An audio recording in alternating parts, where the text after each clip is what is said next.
Hey everybody, welcome back to another episode of The Negotiation. I'm your host, Todd Embley, and I am pleased to be joined today by Gil Chavez, an expert on international marketing and communications. Quick background on Gil. He does have more than 30 years of experience in marketing with a focus on Asia. He's also a highly rated professor who has delivered more than 100 courses, over 24 years of teaching. Gil, thanks very much for joining us today. Well, thank you for inviting me. It's very exciting to be here. Awesome. Tell us, where are you in the world today that you're recording from? I'm in Setagaya Ward, so it's one of the wards of Tokyo. In particular, I'm at Gotokuji, which is a cute little station area known for Gotokuji Temple, which is where the little welcoming cat, the Maneki Neko, is home. Okay, cool. Yeah, a little piece of trivia there. Let me ask you, when you say ward, is that similar to what we would call neighborhood in North America? It's similar to what you would call a borough or something like that. It's Setagaya is roughly about the size of San Antonio, Texas, as far as this city, so it's a couple of million people. Oh, wow. So that's a large ward. Yeah, very large. Well, Tokyo's a very large city, arguably the largest. So, okay, so it's like the size of Vancouver. Got you. Great. Tell us, before we dive into everything else, how in the world did you end up there, and where did you start from? Well, how did I end up here? I was, if we really want to get micro on this, as a graduate student, I was head of a karate organization, a karate club at my graduate school. And we had an exchange with Hosei University. And so I participated in the exchange way back in the early 90s. Really was intrigued by the whole thing. It was a very difficult experience. The Gashuku, the karate camp, was extremely hard. But I decided to come back and give it a try and see how it'd go. Stayed here for several years. Ended up working at IBM. And then I went back to the U.S. I was a professor there in Central Coast of California for 3 years. And while I was doing that, I was also I was an analyst for Nortel. So I was busy, about 70, 80 hours a week. And then I was headhunted by various companies to come back to Asia. I actually accepted a job in Singapore, but they did a bait and switch and sent me to Tokyo because I could handle the Japanese and the much larger city. So that's how I ended up here. As managing director again for Hill & Knowlton, a PR agency, and then started my own business doing consulting, doing media training, and now I've built out, so I'm looking at doing executive development, pushing people up into leadership positions. And throughout all that, I continued to teach because I think that's what I do. So I'm a professor consultant. And been that way for a long time. Wow. Okay. So I wanted to open this up to introduce some of the work that you do, but I think that you covered that a little bit. And so I want to lead into the next topic. Again, something that you covered, which was your initial exposure to business. So I'd like to go back because you said that you had come back over, you were working with IBM, and I'm interested to maybe tap into the first exposure that you had to business and marketing in Asia. Was it due and through the work that you did at IBM? And what was that experience like in the early days at the very beginning of your exposure to business and marketing in Asia? Oh, it was, every now and then, in life you get lucky. I got very lucky to be with IBM's Asia Pacific team at that time. Highly experienced group of people, highly capable, just an expert team. Initially, I was brought in as kind of like a junior executive communications person. So the speech writer, support, public relations, doing press releases, and then supporting executive events. And eventually, that built out. I I worked on promotional events for. At that time, IBM was the sole tech sponsor for the Olympics. So Lillehammer, Atlanta, Nagano, those kinds of huge corporate events, and then some smaller ones where we did like the launch of the, IBM's first really multimedia internet connected personal computer, which was the Aptiva, and we worked with Konishiki, who is he's still a great spokesperson for ads, but at that time he was ending his sumo career and moving into advertising, and so I got a lot of experience. It was just the internet was starting to blow up, and and it was just an amazing time to be working at. Really, at that time, IBM was really one of the big ones for hardware, software, and services, and it was moving more into services. And so just to be part of that was just a blast. I learned so much. Yeah, I think, some people say that you can make your own luck, and I think in a way that it is true. I mean, if you want to get hit by the train of success, you at least have to stand on the tracks.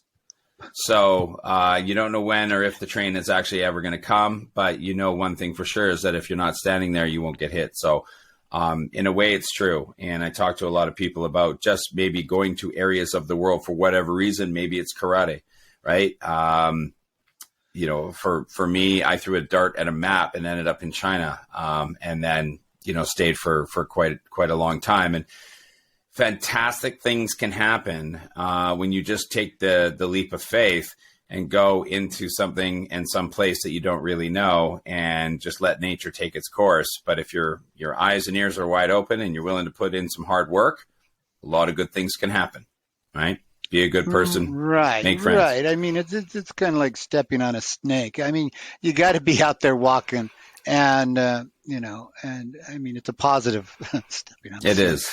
But it's a positive thing. So I was out, I was meeting people, I was, extremely social. That's one of the things I like about Tokyo.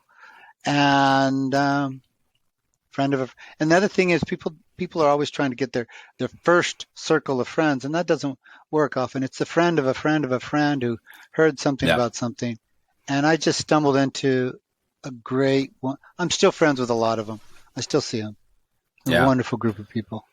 Well, with your martial arts background, it's no wonder that we're getting a little philosophical here. I feel like those things go hand in hand, right? So the way of life. So let's move over to talking about corporate communications, because you've got a ton of experience in corporate communications. It's a topic we've brushed up against in some previous episodes, but we've never really done a deep dive into it. And so this is our opportunity with you to be able to do that. Can you please talk to us about how, if at all, corporate communications differ between Japanese environments and North American environments? Is there something that audiences and broader stakeholders in Japan expect when they're listening to an organization that's vastly different from audiences in the U.S., Canada, and Western Europe? Well, there's a lot of there's some clear differences. There's always an exception to the rule. I would say that particularly in the 90s, with the build out and the real strong emphasis on the CEO as a leader in the U.S., you really spend a lot of time talking about the CEO. At that time, even into the early aughts of this century, CEOs were reluctant to do that. And case in point, here is Akio Toyoda, who took over at Toyota after their first serious losses in Toyota, a grandson of the founder and all that.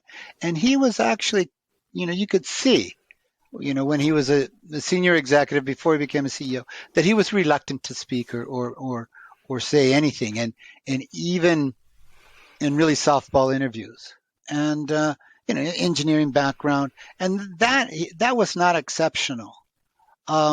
but it became a real problem when they had the rumors about the sticking, it may or may not have been true, but the problems with the sticking gas pedal on certain cars, and his reluctance to step up and say that. Now, in fairness to him, he was also dealing with a loss and trying to make Toyota profitable again. So he was really focused on that. However, the largest market is North America.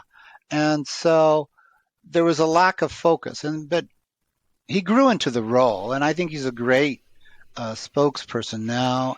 He does ads on TV where he's driving those Toyotas on racetracks. So he's done well. But at the time, it was a real education for him. And I think that he really exemplifies what happened was, stay in the background, not talk too much, and then pay the price. And then now he's really put his, himself in the front of Toyota. So a credit to him. So that's, I think, is the evolution. There's still a lot of reluctance for CEOs to step up and talk. Mikitani at Rakuten, Hiroshi Mikitani, he's probably one of the more forward CEOs. So that's great. But I've seen others that have tried, and they really, I don't know, they haven't gotten traction. So does it take a different approach? And are they even willing to be trained and educated and coached in that area of the world? Now that's a good point. Actually, I again, it depends, but I would say that the more stodgy Japanese companies do not really feel the need to communicate with their stakeholders. Reason being is the stakeholders have always been, major shareholders. It's a very conservative approach to things.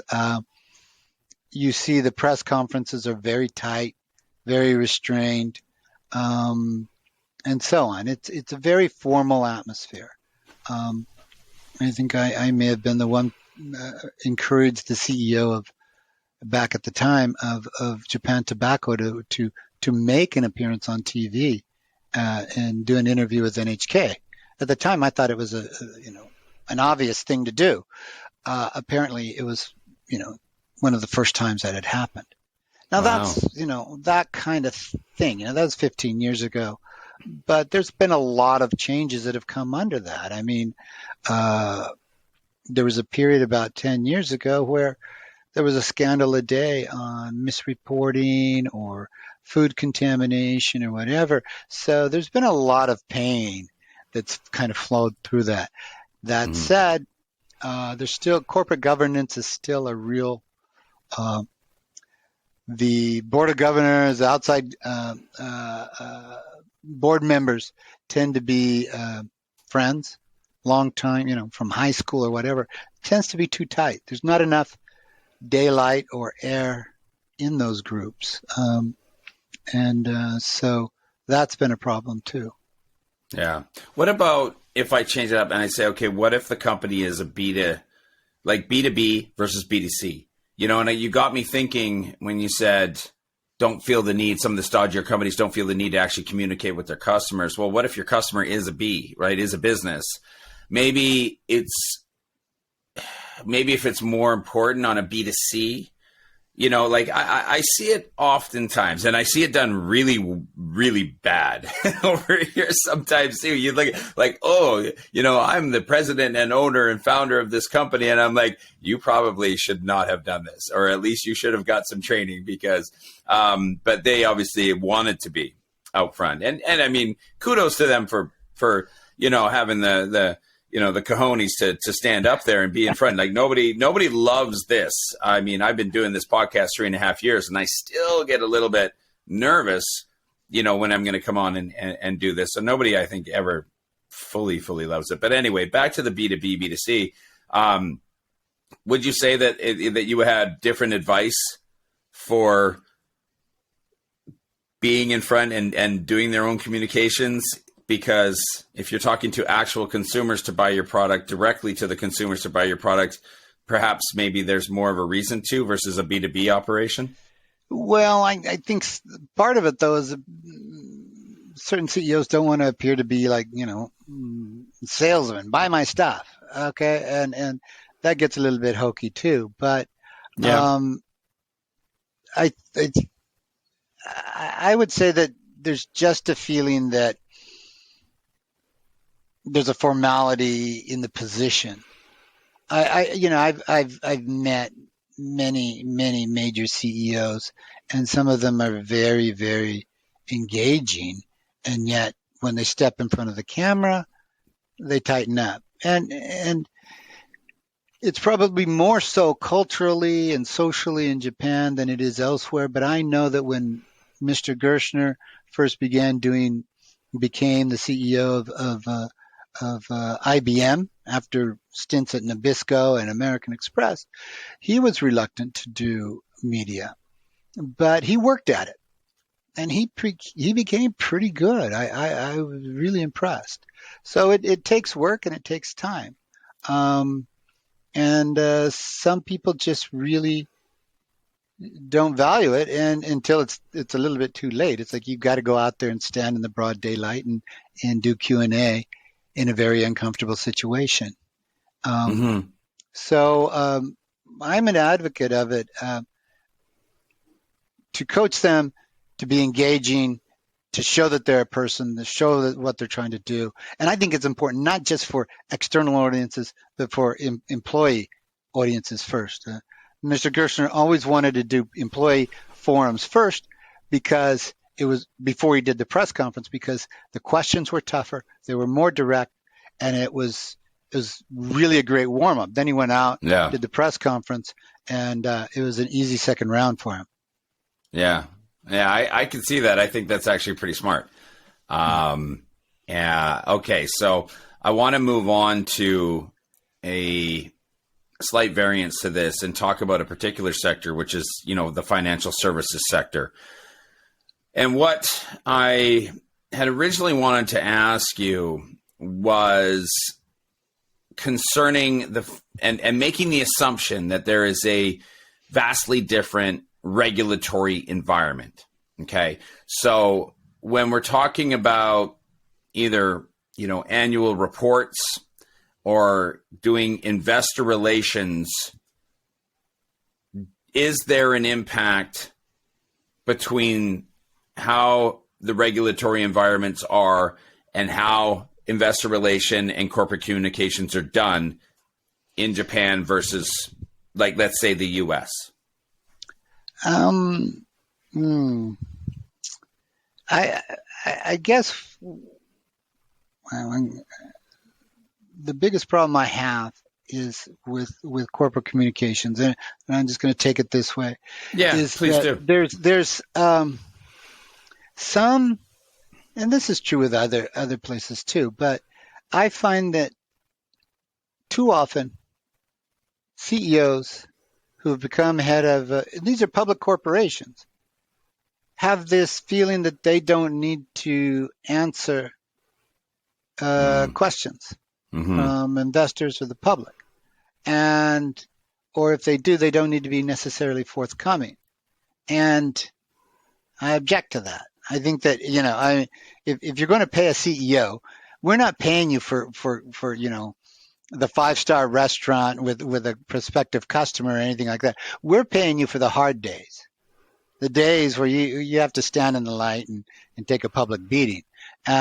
And so I really feel that if a CEO cannot walk out, be let out of the house on their own without a PR person standing right next to them, then maybe they're not the right person. And or they've got to change their attitude. But I really think that you've got to stand out there in the light and answer questions.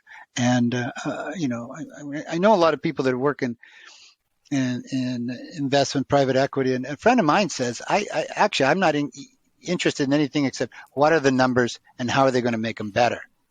And when I have done training for that, I've asked some very simple questions regarding their performance. And I've actually had people say stuff like, we don't want to answer that.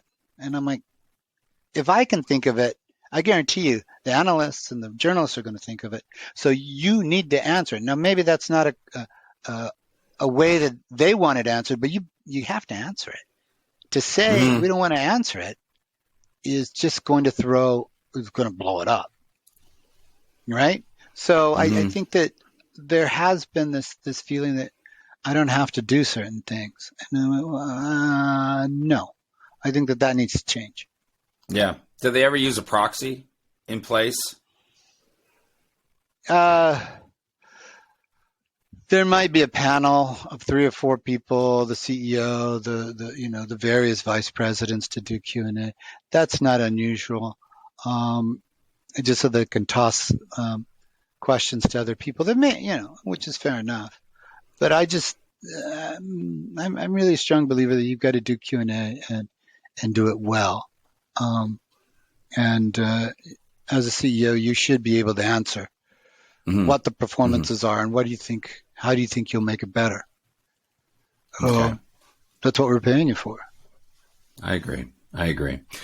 You've also taught, as part of an MBA program in Japan, courses on social media marketing. What were some of the key concepts of social media marketing for Japanese audiences back then, and how have they evolved over the past 10 years? Well, actually, this is a good question, because way back in the dark ages, I did do a social media marketing course. It was the first one at that program.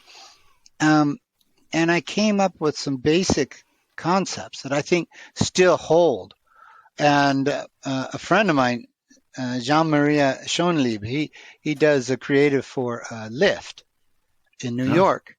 And, I had him, I can't take any credit for his success, but he was my student many years ago.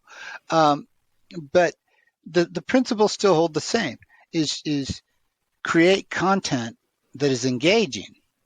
Now, how do you do that? Now, and I had a student that was an intern many years ago, in 1999, with Red Bull and stuff, and I thought, this is it for the internet: is you create exciting content that shows the high aspirational stuff, like the squirrel suit and everything else. But then you also do this participative stuff, which is the event, such as the flying machines where they crash in the water. Those are average schmoes trying to have fun. And then you've got the audience all taking their own organic, natural content. That's all uploaded, plus your own refined content of that event, right? And so those principles still hold, which is let the audience participate in your brand, because they'll share. And that sharing is much more engaging than the most beautiful video you can create. And then the video becomes kind of like the shining example of what the brand is all about. But you've got this participation, and then you've got that aspirational part.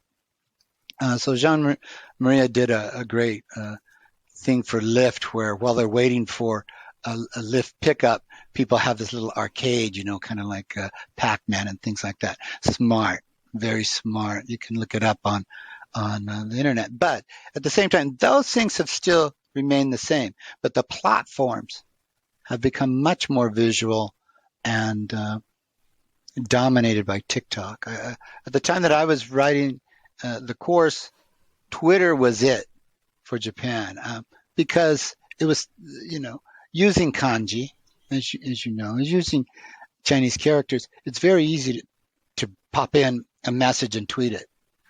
And that format worked really well for mobile media in Japan and for the language. But now Twitter is just a juggernaut, and it is so strongly tied.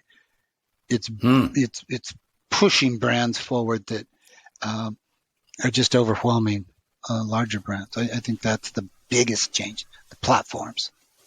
Okay. I want to ask you a little bit more about that, because man, you've inspired me. Yeah. How does Twitter even able to do that? Like, I kind of get TikTok or Instagram or other things.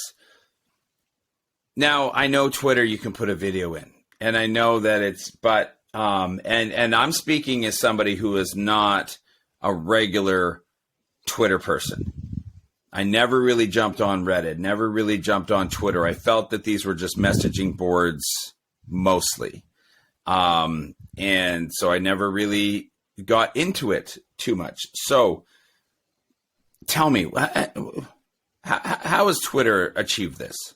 Okay, well, let me clarify that was Twitter, 10, 15 years ago. And now it's been replaced by TikTok. I got to clarify that. Okay. TikTok is the juggernaut now. Twitter was in Japan. I mean, a friend of mine, she was involved in the launch of Google, and she was involved with Facebook and Twitter, and she was talking about how amazing it was just to get participation during, like, they were running an anime film on TV, and at one moment there was some sort of contest where everybody was supposed to tweet a message, and she had millions and millions of responses for that. So it was very well suited for the format and the language. Okay. And that was great. And so that worked really well. But now it's TikTok. And TikTok is the king for now. I don't know how long, but right now, I did a survey with my Temple students because I teach some classes at Temple University. The Philadelphia Public University has a campus over here. And almost none of them use Twitter now. Zero. I mean, almost zero. Yeah. But a lot of them were kind of guiltily confessing to me that they spend a lot of time on TikTok. It's the TV of the Generation Z. It looks like to me. So I need to clarify that. So in your opinion, have the principles changed? Success principles when it comes to social media marketing? No. Same thing.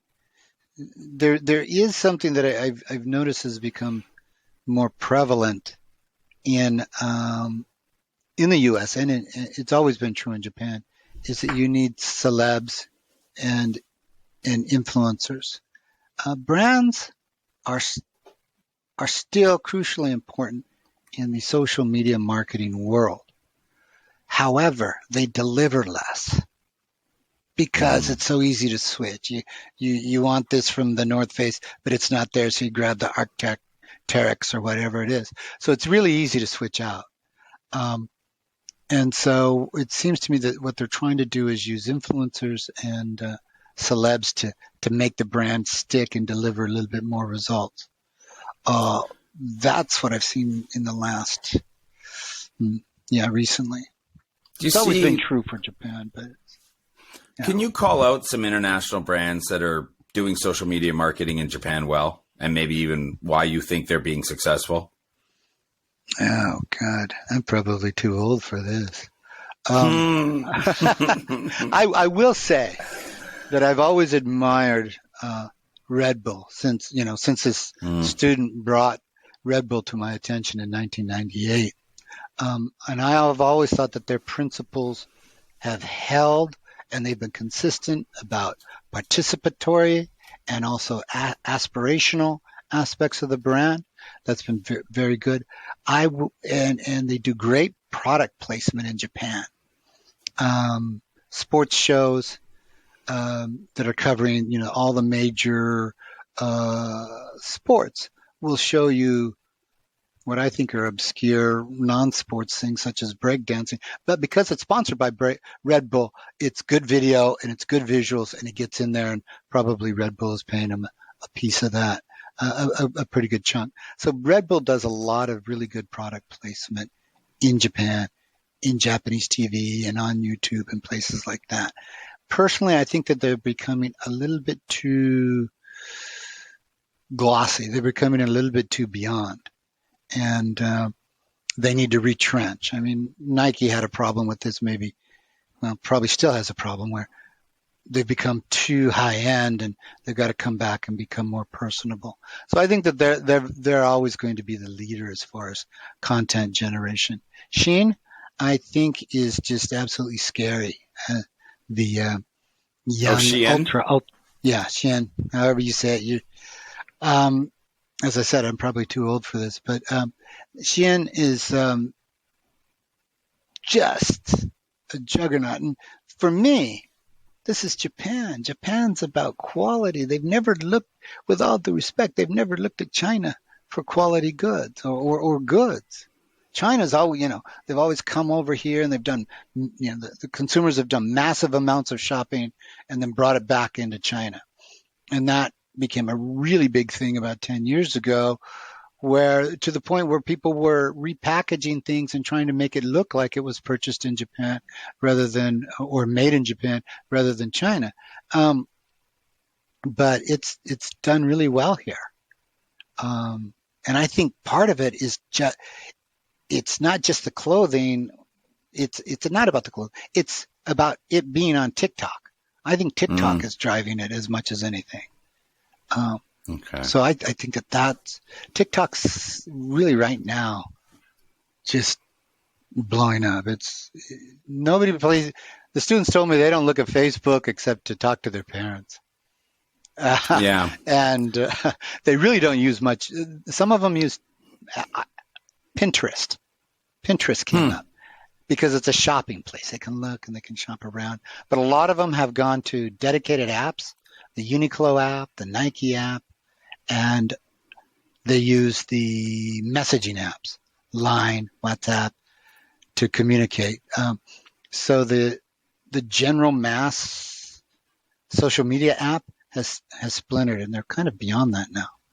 Interesting. Okay. Well, thanks very much for diving into that. As someone who does a lot of media training for executives in Asia and elsewhere, do you find that media training is easier or harder for those clients versus in the USA? Now, we kind of touched on this earlier, but it doesn't have to be just the CEO, right?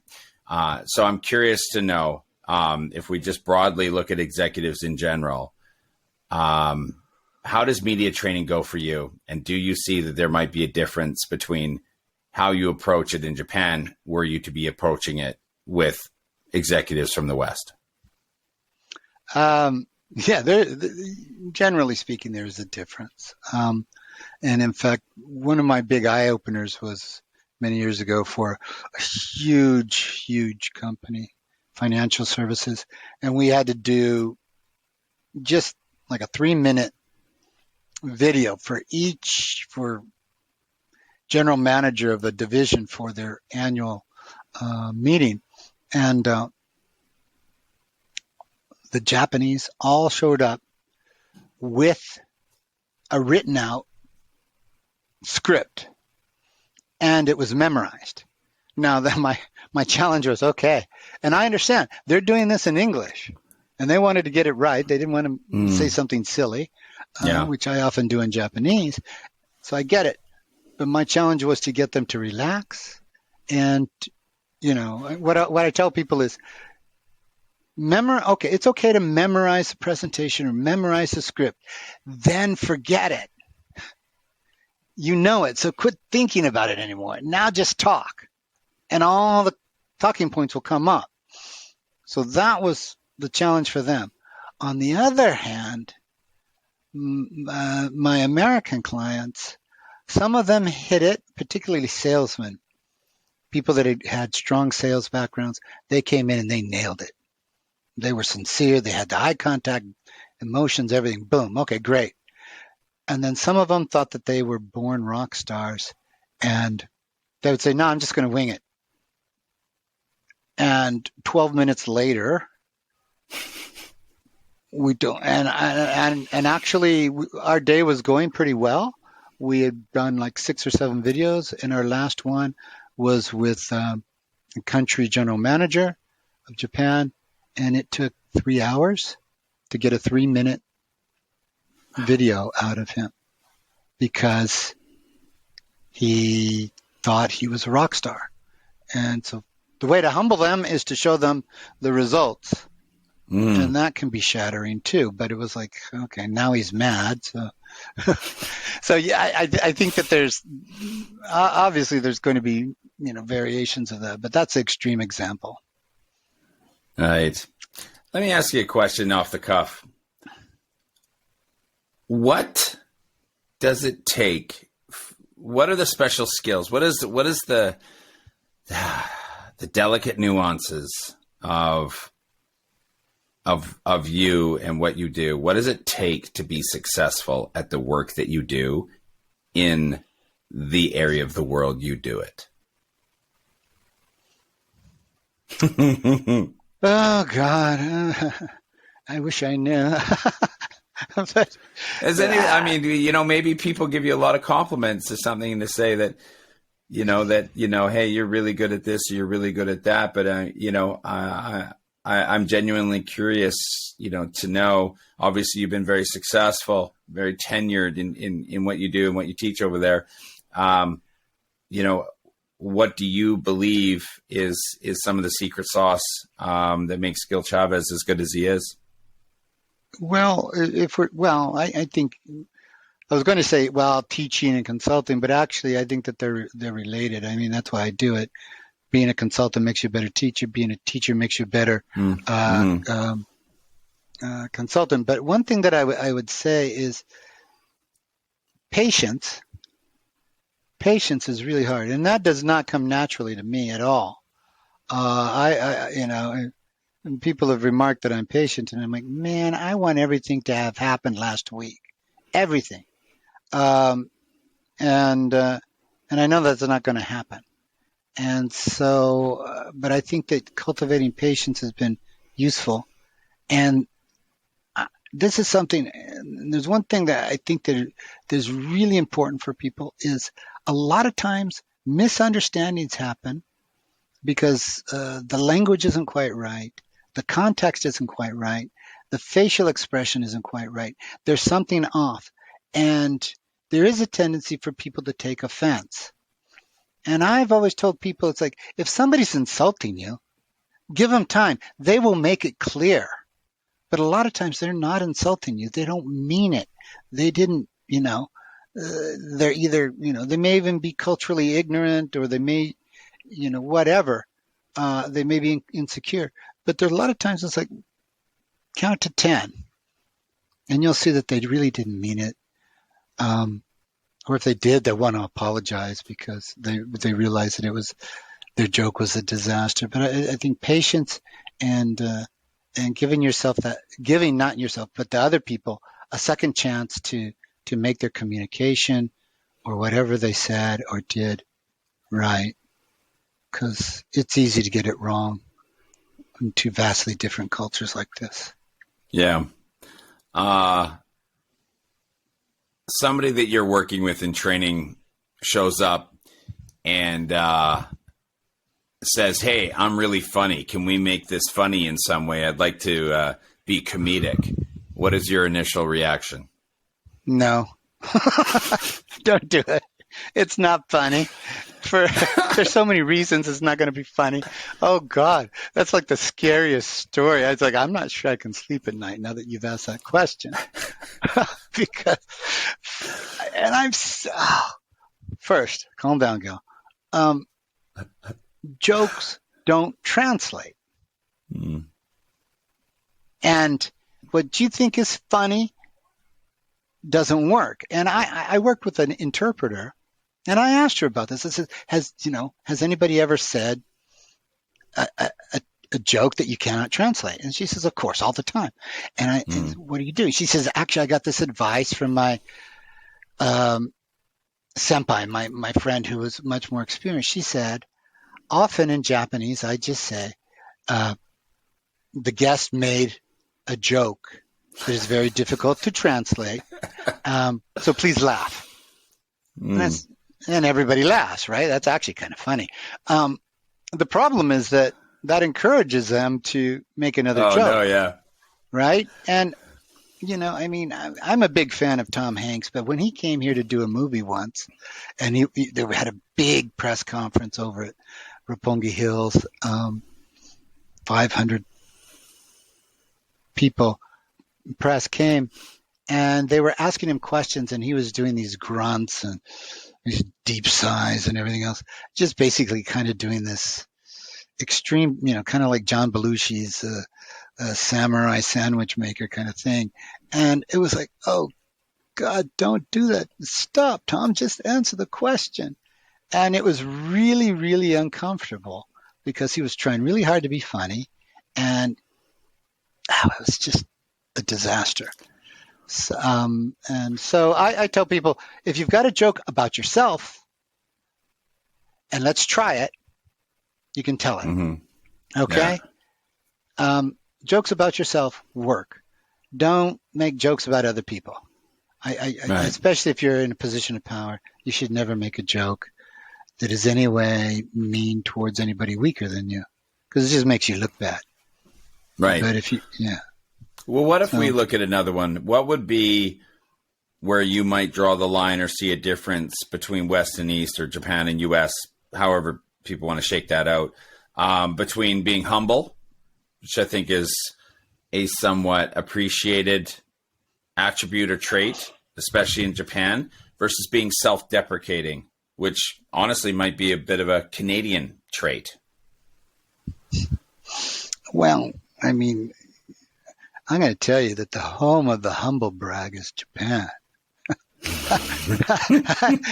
I'm so blessed and honored and grateful to have been awarded best person on planet Earth. I'd like to, yeah. Actually, I mean, I've seen, probably, and I'm going to go even further. It's like the people that are the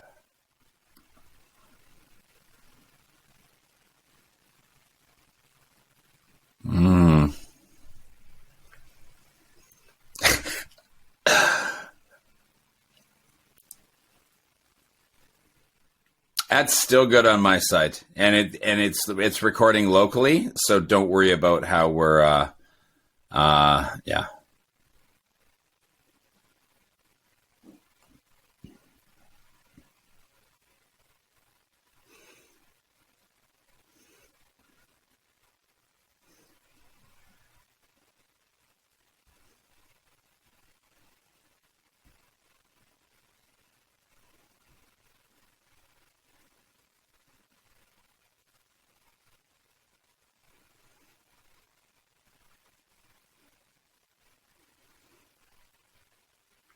Gil, actually, hold on a sec. I think we do have an issue. I'm going to